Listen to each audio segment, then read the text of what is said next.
Greetings and welcome to Unit 15 of Module 1 of TALG. This unit is related to writing course outcomes, and this is the goal of this entire module on outcome based education. And in the earlier unit we understood the role of a taxonomy table in aligning outcomes, assessment and instruction. So, all our discussions about the nature of outcome, assessment and instruction, we were trying to talk in terms of the cells of taxonomy table and the address of the cell. That is what we tried to develop a terminology related to taxonomy table. Now, in this unit we write outcomes of a course and locate them in the taxonomy table. Simple. We write an outcome and follow, in writing the outcome we will try to follow a structured method, and having written we will try to locate them in the taxonomy table. Now, see, any course that we are talking now of course outcomes of a course, that means we are talking of courses. Courses are elements of a program. So, any course that you look at should be, one should remember that course cannot be considered or seen in isolation from the other courses of the program. For us, a BA in economics is a program, it is an entity. So, there are several courses which are included in the, which are there in the program BA economics, but the program itself has very specified program outcomes and program specific outcomes. So, what happens is any single course in a program cannot be seen in isolation from the others. So, if you talk about graduates of all undergraduate and PG general programs in India are required to attain program outcomes identified by the university, and if it is an autonomous institution then by the college itself, and program specific outcomes identified by the university or the department offering the program. Okay. Our department would mean generally like board of studies. And how do we attain this program POs and PSOs? They are mainly attained through courses, and sometimes there could be a project which is not compulsory in all programs, and some co-curricular and extracurricular activities. These are the only means that we have in terms of attaining the outcomes. But one thing should be remembered, that when we are talking about attainment of POs and PSOs, whatever we are measuring, whatever we are trying to attain something, should be done by all the students of the in the program. For example, you will have some courses which are electives. Electives would mean that some students are not taking that particular course by the very definition of that. Same thing with respect to co-curricular and extracurricular activities. All students will not participate in the same activity, that should be remembered. So, we will come to that, which course to be addressed, which not to be addressed, we will come to that later. Now, coming to the courses, courses are broadly classified as per the current UGC terminology as core courses, electives. Courses are broadly classified into core courses.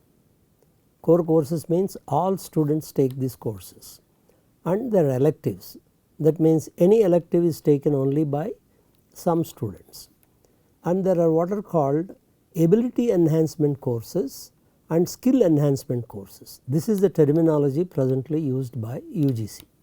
And here for example, ability enhancement courses are compulsory for all students, but skill enhancement courses are to be treated as electives. That means every student will not take every skill enhancement course. Okay. So, POs and PSOs are to be attained through core courses, ability enhancement courses and activities in which all students participate. They could be co-curricular and extracurricular activities, but only those activities where all students participate can be considered. And when you look at this, the courses constitute the dominant part of any program in terms of credits or in terms of the amount of time both teachers and students spend. The courses constitute the dominant part of any UG or even PG programs. Now, under the present CBCS choice based credit system, the courses can be of many types. That is one of the nature of credit system. It can be a 3:0:0. What does it mean? There are 3 classroom sessions per week over a semester. Next digit corresponds to number of hours tutorial, and the third digit corresponds to number of credits per week over a semester. So, you can have all kinds of combination. A pure theory course can be 3:0:0, or it could be 3:0:1. What it means is you have 3 credits for theory, the classroom interactions, and 1 credit for laboratory. 3:1:0, what it means is 3 hours of classroom activity, but 1 hour strictly is for tutorial. That means you are not addressing new material, but you are readdressing, student is getting engaged with the material that was already taught. You can have 4:0:0, you can have 4:0:2, or you can have 5:1:0, and you can have 0:0:2, 0:0:1 and so on. You can have several combinations, all are permissible. For example, skill enhancement courses are dominantly 2 credits, which can mean either I have it as 0:0:2 or 1:0:1. Okay. So, these are all possibilities exist. And now one thing that has happened, as we notice, that while the credit system has been around for quite some time, but it is only a kind of a label that is given to a course rather than strictly implemented. What does 1 credit mean? 1 hour of classroom interaction per week over a semester. Okay. Let us take one may have 15 to 16 teaching weeks in a semester. It depends on how you want to compute. In some institutions we know of, there are only 14 teaching weeks. The rest of them are all used for concerned examinations or tests or some other activities, but actual classroom interaction is restricted to anywhere from 14 to 16 weeks. Even if you take the highest one, 1 credit is defined as 1 hour of classroom session interaction per week over a semester. So, 1 credit would mean 16 classroom hours over a semester maximum, and 1 hour of tutorial per week over a semester, or 2 hours of laboratory or field work per week over a semester. So, what does 3:0:0 mean? The 3 into 16 maximum or minimum 3 into 14, okay, that is 40 to 48 classroom sessions per week and no more. And 3:1:0 would mean that I will have 42 to 48 classroom sessions and 14 to 16 sessions of tutorial. That is what it means. So, this is something that need to, why is it important? Because the level of the content, the scope of the course or the amount of content that is dealt with in a course should be commensurate with the number of classroom hour of interactions that we have. So, for example, I cannot have a 2:0:0 course and give them 70 classroom sessions. They are totally incompatible and against the UGC norm, though in some places it seems to be happening. So, one should move towards this credit definition, that there is no particular choice about the credit definition. It is universal throughout the world and it has been adopted by UGC quite some time back. So, one should be very clear, and as I said, the number of classroom hours of interaction will also decide the amount of content that you are dealing with. And again, once again we want to repeat this, students learn well when they are clear about what they should be able to do at the end of a course, that is course outcomes. Assessment is in alignment with what they are expected to do, rewording that assessment is in alignment with course outcomes. Instructional activities are designed and conducted to facilitate them to acquire what they are expected to achieve. Alignment between instruction, assessment and course outcomes. Now, what are course outcomes? Course outcomes are what the student should be able to do at the end of a course. Stating in other words, it is an effective ability including attributes, skills and knowledge. That means, if one is willing to do all the three domains that a course outcome can address, that is cognitive, affective and psychomotor domain, to successfully carry out some activity which is totally identified. That is what a course outcome is. The most important aspect of a course outcome is it should be measurable. We have already mentioned this. When you talk about any outcome, it should be observable and measurable.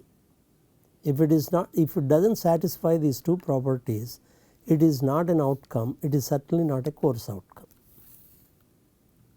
Okay. Now, how do we write the outcomes? For example, what we people call learning outcomes or instructional objectives. There are several other words that are used, we have listed them, like the learning outcomes or instructional objectives have been an issue of all educationists or people who work in the area of education or educational psychology. They are all concerned with that. One of the early ones is due to Mager, who is still active, who still talks about how to attain these learning outcomes. And in 1962 he proposed that a learning outcome should have three elements. One is called performance. The outcome statement should always say what the learner should be able to do. It is a fairly, for us it becomes a bit nebulous. And then condition, the outcomes always describe the important conditions, if any, that if any is important, under which the performance is to occur. For example, at school level a student should be able to, let us say, add 7-digit numbers on paper and pencil, which means the condition is paper and pencil. Okay. So, but I need not even set that condition. Instead of paper and pencil I do not write anything. So, the student is welcome to use a calculator, a paper and pencil, or maybe even a laptop or whatever that you want to call. Okay. So, condition, if any, means it is optional. Then criterion, whenever possible an outcome describes the criterion of an acceptable performance by describing how well the learner must perform in order to be considered acceptable. This performance, for it to be acceptable, you define some criteria. That means you should be able to measure using vernier calipers the length of a given material, a given whatever line or object within, let us say, 0.1 millimeter. So, unless I am able to measure within that, it is performance is not acceptable. So, that becomes a criterion for acceptance of the performance. So, conditions are optional and criteria are also optional. So, strictly speaking, I can have just one statement called performance for a course outcome. Then what happens? The same learning outcomes and instructional objectives as per Anderson Bloom, they said it will have a common stem. That means student should be able to, I will keep that and keep it aside. That means whenever I read the course outcome statement, whether I write it or not, I will read it as student should be able to, and then this particular stem should be followed by a verb phrase.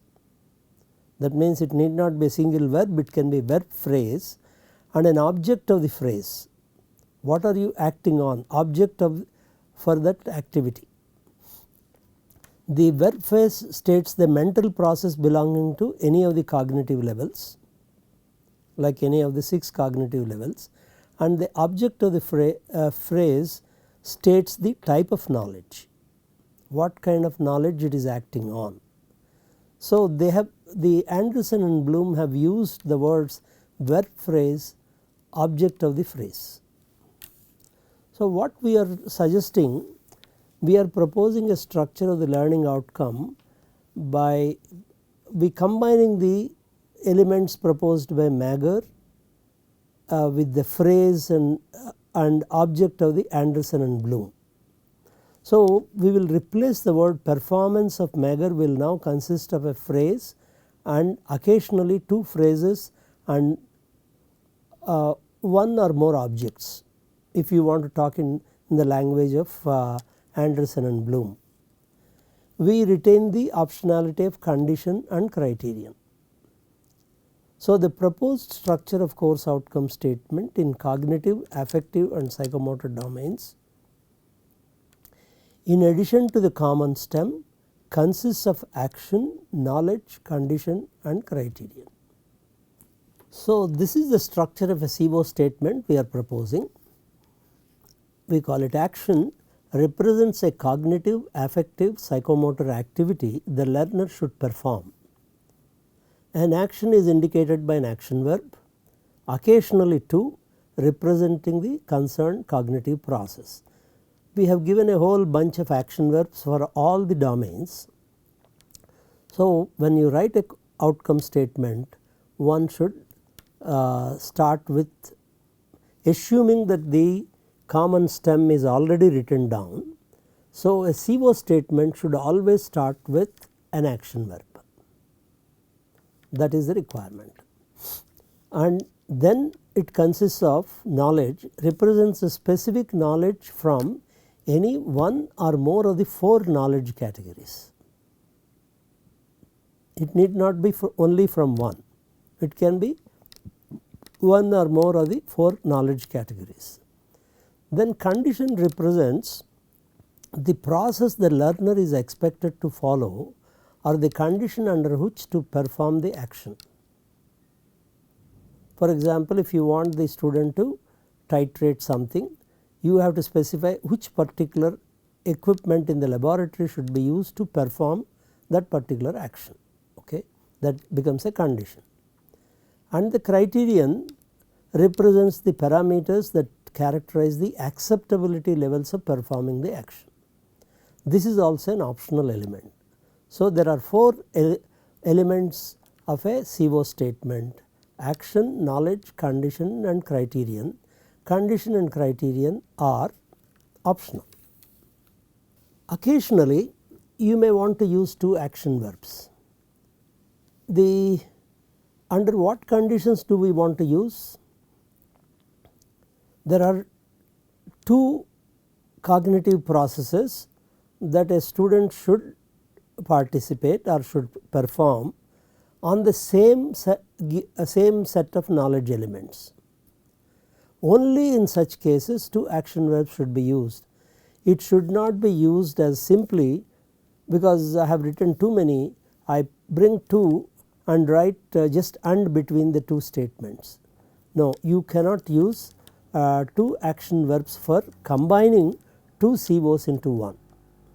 For example, let us take an example. Prepare and explain financial statement using fund flow and cash flow. The knowledge part of it is financial statement using fund flow and cash flow. Financial statement is the knowledge element, using fund flow and cash flow are the conditions, but what happens, preparing the statement is important, and explaining the financial statement is also equally important. That means both the cognitive activities have the same knowledge element and same condition, and only in such cases we use of two action verbs are permitted. Okay. Now let us look at some samples. Determine the slope from the given topographical map using Wentworth method. Action is determine. It belongs to apply cognitive process. Knowledge part is slope. It is both a concept as well as there is a procedure associated with that. And what is the condition? You have to do it from a given topographical map, and that too you have to use Wentworth method. You have to determine the slope. We have not put any criteria for that. Okay. So, these are the elements of this sample. Model a spring mass system as a differential equation. Modeling, as we said, it belongs to the category of understanding. Knowledge element is spring mass system, which is conceptual. Condition as a differential equation, you want to model it only as a differential equation, that is a condition, and there is no criterion. Solve the problems in population genetics using Hardy-Weinberg law. Now action is solve, which belongs to apply.